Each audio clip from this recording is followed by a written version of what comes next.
Now, what the hell is this marital rape? All this trending reels about stop marital rape, stop marital rape. I don't understand. Hakapor ba phiat ho. I mean, you both consent for sex. Seriously. What pastor ba panyat ho if he ruang don mapan bor and you said no. Da kaman lai luot. Na shimti ya gani ka sanjam banyat ho. And the word rape actually comes from the word rapare, Latin, which means snatching something that's not yours. And hey, habapiat ho, your husband is yours, your wife is yours. Do not deprive each other of sex. Your body is not yours, but it belongs to your wife or your husband.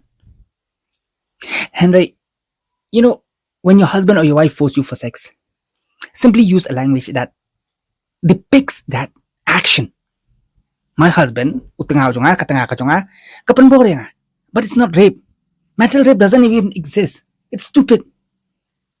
Bangin, even think of rape in marriage.